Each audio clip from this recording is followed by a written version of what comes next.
you're trying to also fall in love with your character.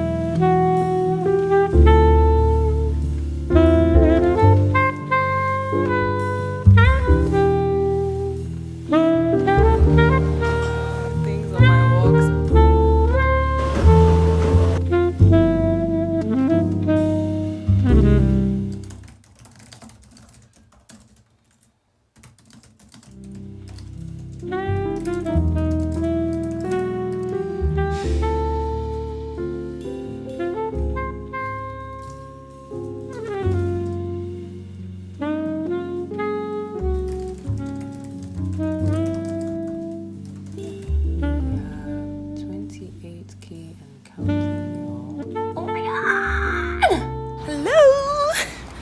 It's Thursday morning. It's about 11 a.m. I woke up not too early, but then I wrote, I kind of struggled to write today, and it's because I wrote too much yesterday. Stephen King is like, stop when you're going good. Don't write too much in one writing session. So I guess maybe that was what was going on. Right now I'm on the way to Jai House because there's a Q&A session with Ada Zhang and somebody else I'm not really remembering. They are going to chat with us about life after the workshop, how their careers have turned out now that they're done with their MFA, publish their books. I'm very curious, especially about their financial situations, because Lord knows, if you're trying to make money, maybe you should just work a corporate job. Actually, no, I don't believe that. I believe I can make bank with writing. Anyway, that's the house behind me.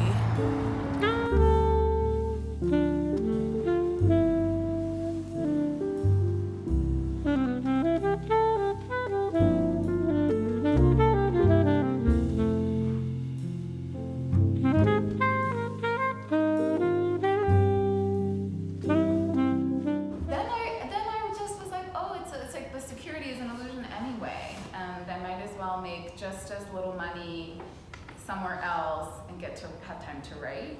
I probably could have waited longer to come to the workshop. I feel like it is a tough environment and I could have been more mature. I didn't do a third year either because I was like, I need to get out of Iowa. I felt like I needed to leave Iowa. You had a pre-third year. Oh yeah, but that's true. She was supposed to be in their class. Yeah.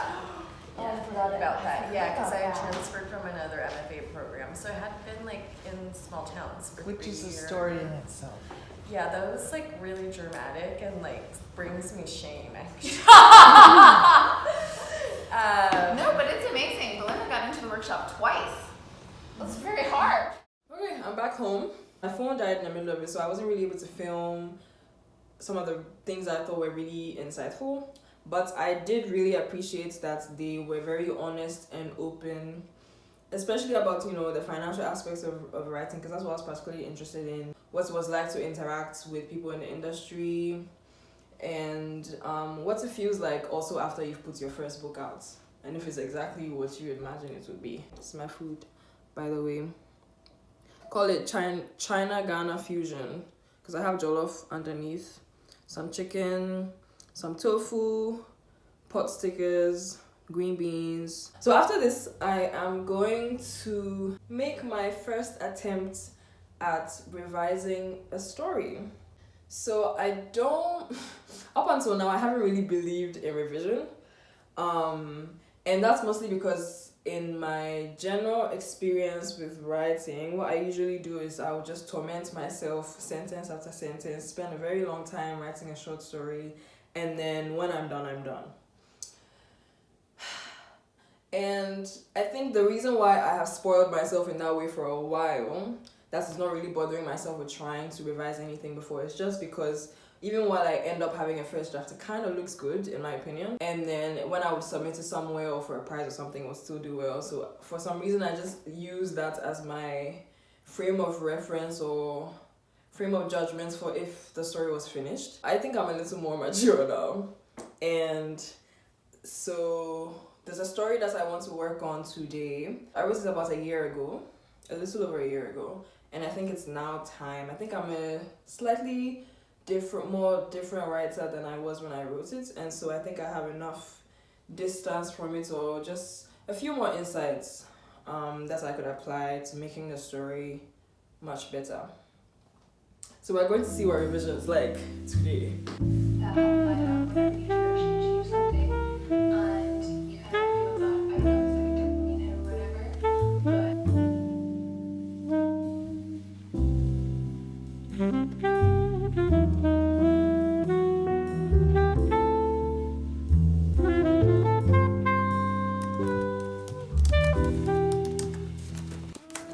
So this is where I keep all my annotated manuscripts from workshop and my critique letters.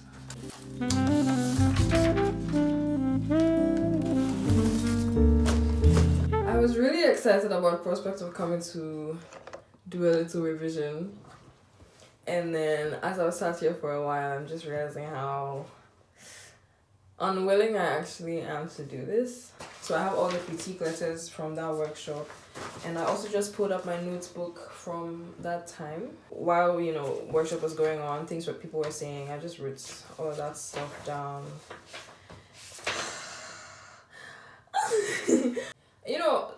I was okay with it. I wasn't like, oh my god, this is such an amazing story. I was just like, okay, well, it's fine. But then I found myself liking it much less, or having a very low opinion of it, especially after workshop. And I guess that's just a thing that can happen sometimes when, so many people are giving you different kinds of feedback for your work.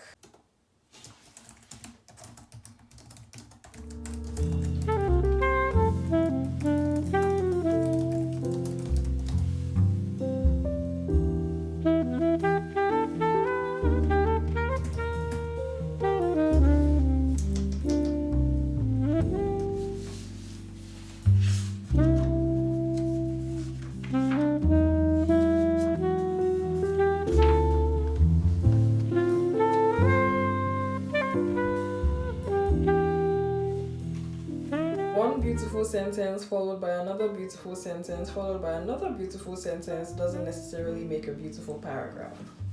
In an interview with James Baldwin, he says, "Rewriting is very painful. You know it's finished when you can't do anything more to it, though it's never exactly the way you want it. You have to strip yourself of all your disguises, some of which you didn't know you had." In an interview with Toni Morrison, she says, "I always speak about how you have to learn how to read your own work. I don't mean enjoy it because you wrote it. I mean go away with it and read it as though it is the first time you've ever seen it."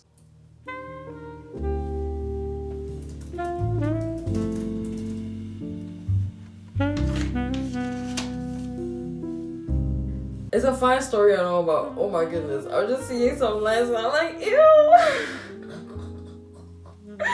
Can't believe I wrote that. Ew. But I've come a very long way, because I'm just looking at some of the things that I don't really like and I'm just laughing at them as opposed to feeling ashamed.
read The Catcher in the Rye.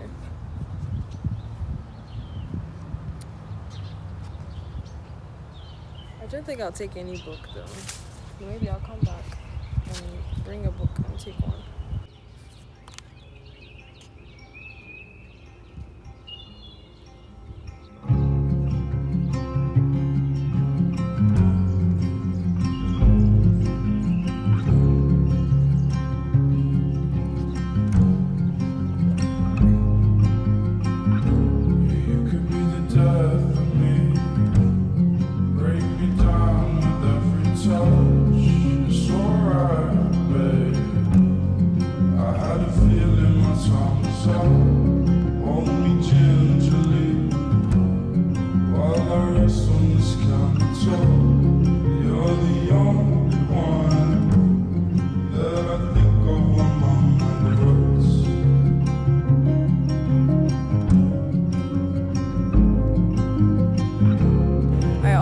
Find such cute things on my walks. I haven't noticed that tree library that I just saw until today.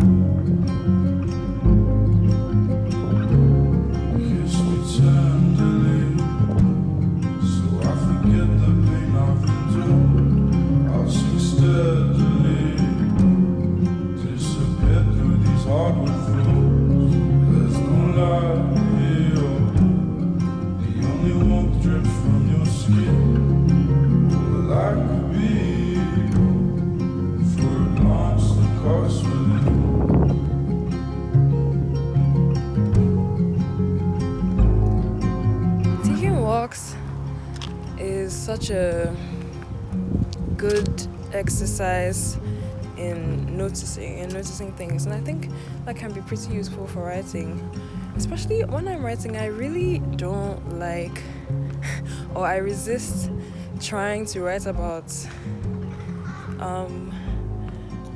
visual descriptions of things, mostly because it's difficult for me, and mostly because I usually don't want to reach for the first or most obvious way of seeing something. Whenever I'm reading a book, the thing I'm first and foremost looking for or looking at is just a new way of seeing, a fresh look or perspective at something. It could be the most mundane thing.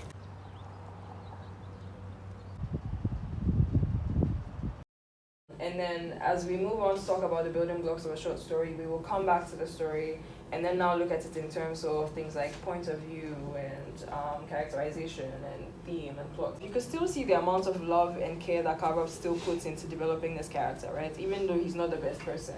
And this is something I want you to think about when you're coming to a story and developing any kind of character. You don't always have to write a good person. You need to kind of think beyond basic judgments of what is good and what is evil and just try to develop a person. Don't concern yourself so much with, simplistic ideas of is this person good or not. Like, this isn't what you're coming to your work for. Like, you're not coming here thinking, do I like this character or not? Leave that thing to maybe people who are reading your work. Leave that to critics who are going to read your work. Over here, you're coming to it thinking about it as a writer. Right? And then you even writing somebody who's not a very good person, it isn't a reflection on your character. Writing somebody like that doesn't mean you're condoning their behavior. It just means that you understand them enough to put them on the page. And we come to a work just trying to understand what, human complexity is like. Dad is an immigrant. Wow. And an alcoholic. Daddy issues. Wait, somebody said something about his mom. Oh, his mom's a druggie.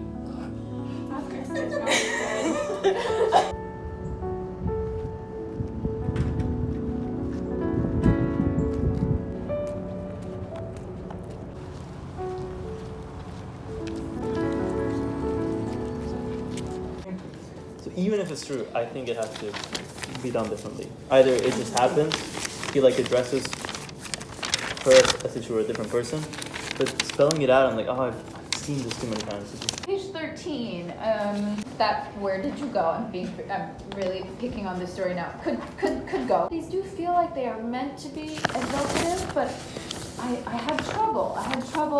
Because they seemed a little vague and they didn't really helped me see. If it is the case that this is a character who happens to be like remarkably consistent throughout his life, I would want that kind of like acknowledged in some way.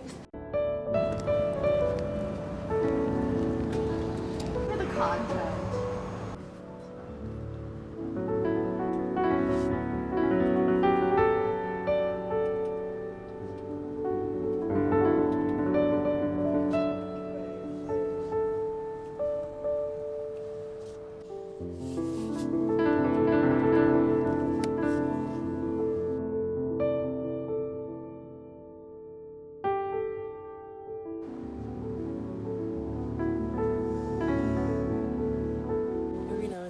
Prairie, I just come and pick up this anthology that I'm in. It's the King Prize anthology.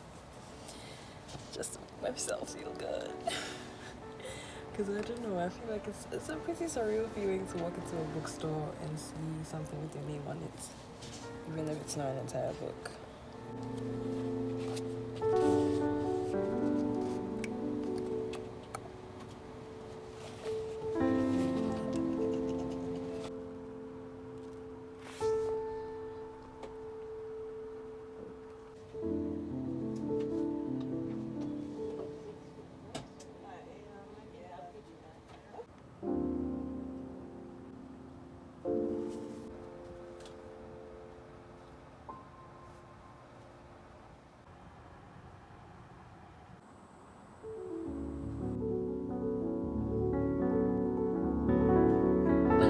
Apart from being self-hating and an overcompensating depressive who needs to go back on medication, is a total boss. Although you might see Devanshi and think she's marginalized or a poet, she acts like a white woman from the West Village.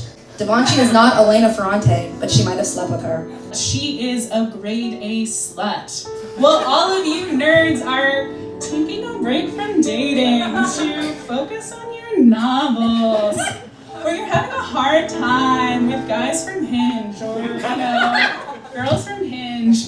Devanshi told me on Tuesday that she likes to sleep with any man she's alone in a room with. Devanshi's, actually one of the first people I met in Iowa City. We ran into each other at Target. We had a horrible dinner at Zamerik's. Not because Elam was also there talking about Faulkner for like an hour and a half. Me and Audrey were wearing sweats. I thought, this will be fun. Like, we'll hang with these really rich white people. Audrey and I took photos in their bathroom. It was great. And I thought they're gonna feed me like really good, expensive food. They literally gave us 2 frozen pizzas. And the guy who gave them to me looked at me and he said, "They're from Europe." So